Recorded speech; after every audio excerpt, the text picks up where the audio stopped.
छॾे मिल्कियत माल रांझो ऋण चढ़ी हलियो, क़िस्मत कयुसि कंगाल न त हाकिम हो हज़ार जो।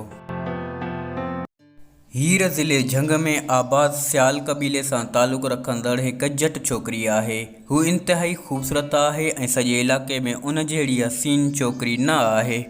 रांझो बि जट ऐं चनाब दरिया जे किनारे ते आबाद ॻोठ तख़्त हज़ारा जो ई रहवासी आहे।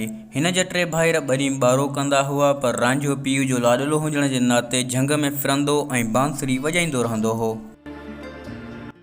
जॾहिं रांझे जो पीउ मरी वियो, हिन जूं मुश्किलातूं शुरू थियूं। पहिरें ज़मीन जे मामले त भाइरनि सां झेड़ो थियुसि, बाद में भाइरनि खाधो ॾियण खां बि इनकार करे छॾियो। रांझो पंहिंजो ॻोठु छॾे हलियो वियो ऐं फिरंदे फिरंदे वञी हीर जे ॻोठु पहुतो, जिते वञी हीर ते नज़र पियसि ऐं पहिरीं नज़र में ई रांझो हीर खे दिलि ॾेई वेठो। हीर जॾहिं हिन खे बेरोज़गार ऐं लाचार ॾिठो त हिन खे माल चारण जो कमु ॾेई छॾियो। रांझो माल बि चारींदो हो त बांसुरी बि वॼाईंदो हो, जंहिंजे सुरनि हीर जी दिलि खे बि मोहे विधो। हीर हिक बकरार ऐं अजनबी खे दिलि ॾेई वेठी। मुलाक़ातूं शुरू थियूं, हिक ॿिए जे बग़ैर वक़्तु काटणु मुश्किल थी वियो। हू अंधेरी रातियुनि में लिकी लिकी करे मिलण लॻा। हिकु ॾींहुं हीर जे चाचे कैदू खेसि ॾिसी वरितो। हीर जे माउ पीउ खे जॾहिं ख़बर लॻी, हिननि हीर जी शादी सैयदी खेड़ी नाले छोकिरे सां करे छॾी। मोहबत जी नाकामी रांझे जी दिलि टोड़े विधी।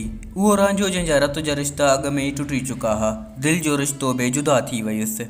रांझो ॿीहर आवारागर्दी ऐं झंगनि में फिरणु शुरू कयो।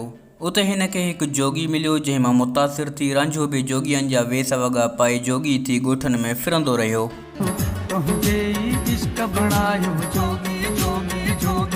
फिरंदे फिरंदे रांझो ॿीहर हीर जे ई ॻोठु पहुतो। हिन जेको दर खड़कायो हो, उतां हीर ई ॿाहिरि आई। हिक ॿिए खे साम्हूं ॾिसी इश्क ॿीहर जोश में आयो। हू उतां भॼी करे रांझे जे ॻोठु आया।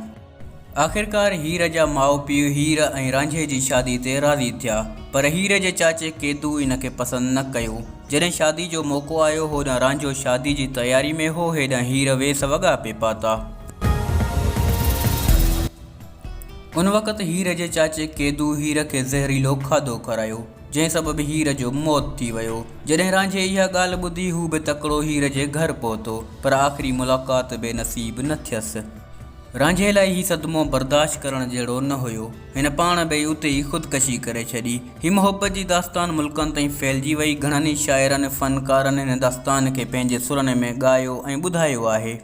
दोस्तो, हीर रांझे जी मज़ार पंजाब जे ज़िले झंग में आहे, जिते हर साल हज़ारे माण्हू अचनि था।